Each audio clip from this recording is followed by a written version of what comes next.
And hello again, and here we are on my drive in the sunshine for the next episode about my Mk2 project here. So in the last episode it was all a bit of a disaster because I drilled my brand new gold rental handlebars incorrectly. I got left and right mixed up stupidly, which meant they were basically scrap. So since then I bought myself another pair of gold rental handlebars, which are on the bike now. I've measured it very carefully, drilled it, bolted on the Moto Gadget M-Switches, threaded through the wires, through the handlebars, and here are the wires here, poking out from beneath. And I've also fitted the Hell master cylinders for both the brake and the clutch because it's having a hydraulic clutch conversion. Also got my ProMotion throttle on board, and of course the rental grips. So all that's done now.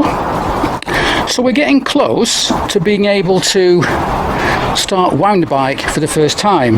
Here I've got, I think, 6 or 7 different wires, and altogether I think there's going to be something like 25 or 30 wires going from the front of the bike to the M unit when everything's all installed on the front of the bike. And so when it comes to the front of the bike, I'm going to start by spraying the front headlamp mount. I'm using smooth hammerite spray paint, which is really good paint, very tough, very hard wearing, almost like powder coat. You just have to remember to follow the instructions on the can, because if you don't, it can all go very, very wrong. So this has had the first coat. I'm just going to hang it up now, let it dry out in the sunshine. So once that's done, I still can't fit the front headlamp because I've not yet got the finished article when it comes to the aluminium ears which bolt the headlamp to that bracket. I wasn't happy with the way they look a bit blocky, a bit too well, a bit ugly really. So they're currently at Jeff's workshop where he's doing a bit more work on his miller, just cleaning up the edges, making them look a bit more appropriate for the bike. Hopefully he'll have that done tomorrow so we can get that back on the bike when the paint's dry on the bracket there. And those aluminium ears, in turn, will not be left silver or in polished aluminium. No, they will in fact be either powder coated or hard anodized black, which will suit the front end of the bike. Everything's black, so I think that should work quite well. So moving on then, the next thing I've got to fit is the Speedo tacho unit.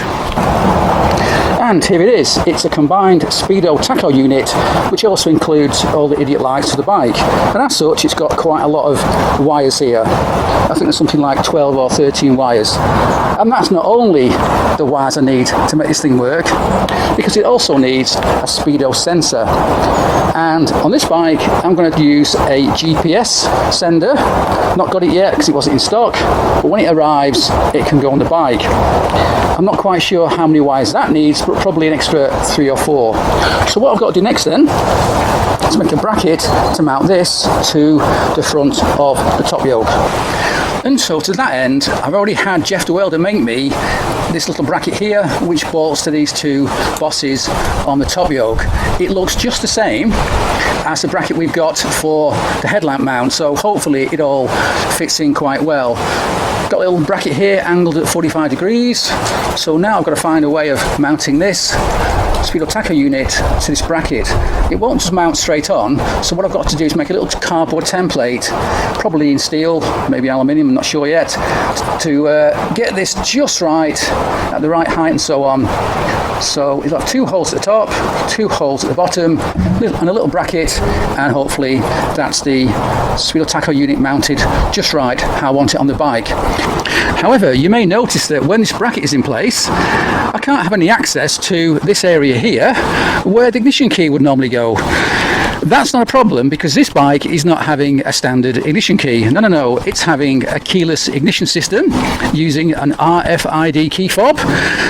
And that system will bolt straight into the M unit. It costs about £105 to get it, and that's fine. I would have had it by now, except it wasn't in stock, so I'm just waiting to hear from the supplier when it is in stock, and then we'll get it on the bike. So yeah, I'm quite impressed with this keyless ignition system because you can buy additional fobs to make the system work. They cost about £8, that's all. And all you've got to do is take the new fob, hold it against the keyless ignition system, and it will talk they will talk together and it will be keyed for the bike. So that's quite interesting, quite interesting the way it works. And now here we are, it's the next day. I'm just back from Jeff's workshop where I collected these. These are the billet ears, which have had some more machine done on them to make them look a bit more presentable on the bike. So I guess you can't really see what's happened from over there. So I'll first of all show you a photograph of how they looked before we did the work. And now here's a photograph of how these look now. So I think what I'm going to do with these is I'm going to paint them and spray them today, because I don't want to wait weeks and weeks and weeks, if not months, to get these things hard anodized from Camco, because it's usually at least a 2 or 3 week turnaround, and I want to get this bike moving. So what I'm going to use is this stuff, satin black, so-called tough paint by Simon X. Now I have used this before on, for example, the 1170 sort of front end. I've used it on the brackets for the headlamp, I've used it on the yokes, and while it looks really nice, I don't think it's quite as tough as they say it is. It might be a bit tougher than, say, ordinary spray paint, but it's certainly not as tough as, say, powder coat or something like that. But I think these will get quite an easy life where they are on the bike, so it's not like they'll be getting hit by stones and chips and so on. So for now, we'll use this stuff and see how it looks, and if perhaps next year in use it turns out the paint gets chipped too easily, then I'll take them off and get them hard anodized when we get time. That's great, I can do that today. What's also arrived today is in here, little bag, and these are little dog bones, and these are used to mount the reservoirs on the master cylinders on the handlebar. So now I've got them, I can fit these reservoirs on the handlebars, and how they work is right now they're straight. Not sure you can see there, I'll take a photograph and you can see what they look like, but what's great is you can bend them. You know, they can be bent quite easily to give you the position you need on the bike. So I've actually used them on the 1170 for the first time. I'm quite happy with them, I think they look quite good. You could get something a bit more sort of well, in your face. I mean, I think Brembo makes some brackets that I think are a bit too thick, a bit too overly engineered. I like these are quite simple and they work really well, so we'll get them on the bike today as well. Right, so what's next then? Well, the bracket I need to fix the Speedo Tacho to the bike, it's being made right now by Jeff. I didn't have any suitable aluminium plate, but he's got plenty of it, so I took down my little cardboard template and he's just going to cut one out and drill it by, I think by Saturday. It's now Thursday, by the way, so I'll get that back on Saturday. Saves me doing it anyway. So what else? And so right now, the brackets to hold the headlamp in place and the Speedo Tacho unit are currently hanging up, drying off still. I'll just give them yet another coat of paint, and it'll be about 24 hours before I can get those brackets back on the bike.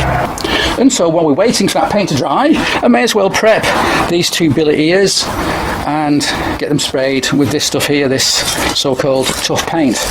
And by prepping, I mean just clean them up a little bit, get any blue ink off there, and then degrease it with some acetone, hang it up, and then spray away. Good news is this stuff doesn't need any undercoat, so it's just a question of spraying it and away we go. So that's what I'm doing next. And next, having done the first coat of satin black tough paint on one of these ears, it's now time for the second coat and probably the third coat later on. It's a bit windy actually, but never mind. Keep it light, not too heavy. There we go.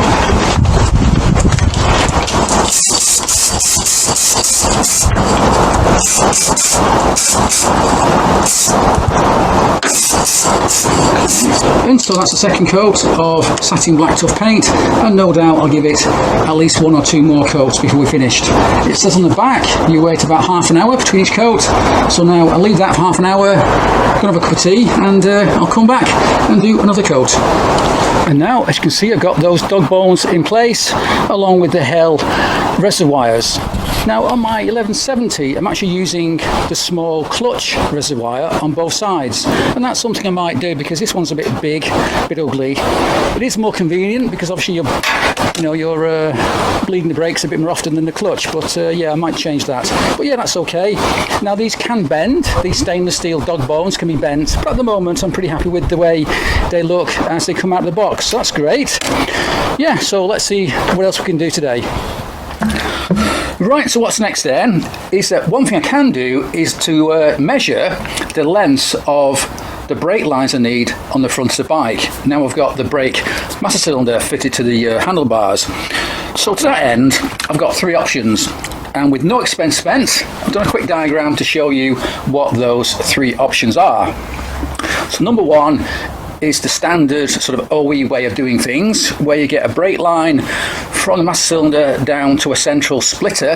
That normally fits to the lower fork yoke, and in fact I've bought one, I've got one of these from ZX 1200, which I could use if needed. You then get two further short lines from the splitter down to either of the brake calipers on either side of the bike. Next up, number two, which is the option I've gone for in the past when, for example, I fitted brake lines to the 1170.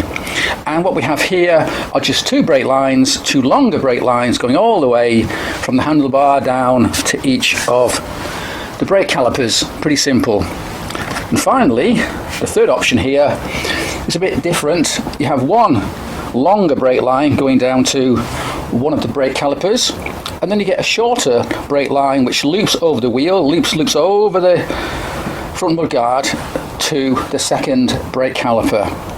So I don't like that idea. It looks a bit lopsided to me, it looks a bit off, and I could use this option here, option one, because I have actually got the splitter I bought one second hand. But I think I'll go for option two again, which is an option I've used in the past on different bikes. What I like about this option is that it has less junctions, if you like. There are less points of failure, because on this first option here, you get 1, 2, 3, 4, 5 unions that the system has, whereas on this one you just get 1, 2, 3, so it's two less sort of junctions and unions where you might get a leak or a failure. So that's what I'm going to go for. And to help me out with measuring all that, I've got this very long, look at this, it's really long, a long brake line. In fact, it's for a clutch. I think I made this up for the clutch. I didn't use it in the end. There's something wrong with it, I'm not sure what now. But what I've used it for in the past is to measure the length you need for various brake lines, because it's so long it pretty works for anything. And because it's a brake line itself, it curves the same way as your new brake lines will. So you don't want it to be too straight and stretch, you don't want it too bendy, you want it sort of like that. And in fact you can see here where I put tape along it where I've measured things in the past, so they'll have to go off. So with this then, all I've got to do is bolt on one end to the master cylinder, to the union there, and then run it down and see how things look. Because what you want to do is make sure that it's symmetrical on both sides of the bike. You don't want one side kind of curving like this down to the brake caliper, whereas the other side's like this. It would just look awful. So you want to try and make sure they're both the same, which means very careful measuring before you order the lines from hell.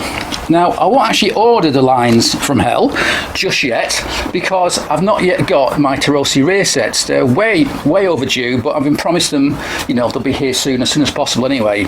So there's no point ordering just the two front brake lines when I can't yet measure and order the rear brake line at the same time. So that'll have to wait. But what I can do is, as I say, just use this and measure everything very carefully, note it down, so I'm ready to order them when I get my Tacho rear sets turning up. And so here we are with the bike. I've already fitted the headlamp mounts on the bike. Can't quite fit the headlamp yet because I still need to wait for the bracket to hold the new Speedo tacho in place. But anyway, with that in place, I can now run this brake line, this test brake line, from the master cylinder down where it's going to be on the bike, something like that, and then work out kind of how it should look. You don't want it too tight, you don't want it too loose. Now, yeah, here on the brake caliper, I think the banjo will have to be sort of going up and then angling back about 45 degrees, and you can specify the type of banjo you want to use on both the brake side and the master cylinder side, because you might want it at 90 degrees or 45 or 30 degrees. You can specify that when you order the brake lines. That's something I need to be conscious of. But I think probably 45 degrees should work quite well. And you also, of course, have to take into account the length of the banjo, because that might be, I don't know, a centimetre or two. So, you know, if I leave it like that, that might be fine. But then when you fit the banjo, it's going to be like that. It might be too loose. So it's something you have to be aware of and spend some time just making sure you get it right. And one thing I found quite helpful is when I think I've got it right, you know, just hold it like this. I'll stop and take a photograph of the front of the bike. I'll then go around the other side, repeat the process and take another photograph or two. Then I can study those photographs and make sure that the angle of the line is the same on both sides. Obviously I've only got one test line, so I can't use two test lines to check on both sides at the same time. So yeah, sometimes using a camera can be quite helpful, and yeah, so I think I'm pretty much happy with that now. So I'll repeat the process on that side and then take some photographs, make sure I'm happy with the look of the brake lines, make sure it's not snagging anything, make sure it's routing where it should go, and then I can take a note of all that. And then rather than ordering them today, I've got to wait until my Tacho rear sets arrive, and then I can repeat the process but with the back brake, and then finally order these brake lines from hell. And now with the sun out again, I could not resist the temptation to fit the headlamp, indicators and so on to the front of the bike, just to see how it all looks. And I must say I'm quite happy with the result. From where you are, you can't really see very much, I guess, so I'll pop up some photographs now of what you can see from the front, the side and the back, and it does look a lot better than it did when those aluminium ears were first machined. So my last task before I can begin wiring up the bike is to fit the Speedo Tacho unit. So the bracket here is all attached to the bike now. I'm just waiting to get a sort of a linking bracket in aluminium from Jeff. That should be done tomorrow. I want to go and get it. I've just got to spray it black, the same as everything else, get it on the bike, and hopefully all's well ends well. There is one more thing I've got to do though, and that's right now there is no bracket at the base of the headlamp to hold it in the correct orientation to the road. So if I adjust it just right, chances are it'll move in use. So I've got to make a little bracket and it can bolt to the lower yoke. That shouldn't be a problem, but of course I can't do that. I couldn't make it until everything's set up just right on the bike. And so we'll continue this video tomorrow when hopefully the sun will still be shining and I can work outside on my drive. So tomorrow I'll be going to collect the new bracket to mount the Speedo Tacho unit to my steel bracket here. That'll still need a bit more work, sort of drilling holes and so on, and I've got to paint it. But the good news is this so-called tough paint dries really, really quickly within an hour or two. I'll put 3 coats on it again, and hopefully by the end of the day we'll have it on the bike. At which point, all the fabrication is pretty much finished for the front of the bike. Then, at last, I can start to build the wiring harness to take all these wires from the front of the bike back to the M unit and beyond. And now here we are, it's the next day. The sun is still shining, but it is a bit windy today. But I just collected this bracket that Jeff made for me to mount the Speedo Tacho to the bike. And so, as you can see, this bracket is now far too long, and that's okay because we didn't know how long to make it, so it's obviously over long. So I'm going to cut it down a bit, try it again, and keep going until I'm happy with the result. Once I am, I'll then take it off, paint it with the so-called tough paint, let it dry, and then finally we can get this Speedo Tacho gauge on the bike. And so now I've cut down that bracket and drilled it. I've also bent it slightly in my vise because when it was flat, the angle of the Speedo Tacho unit from the rider's perspective wasn't quite right. So now hopefully it is right. So next then I've got to prep this bracket and get it painted. When it's dry, get it on the bike at last. And so now here we are, it's the next morning, and I finally got the Speedo on the bike, painted the bracket, got it mounted okay, looks pretty good. I don't yet have a matching pair of flanged, polished hex nuts to bolt it to the bike, but they're on order, so they'll be here soon. But apart from that, I think the whole front end is now finished. So my next task is to take all these wires, something like 25 or 26 wires here, and make a start on building the wiring harness for the bike. I won't be doing that today, I've got no time, and I think this video is quite long enough as it is. So in the next video we'll cover the building of the wiring harness and hopefully get some of these parts working on the bike, even though I've not yet got the engine in the bike. So I think that's it for today. So thanks for watching and cheers.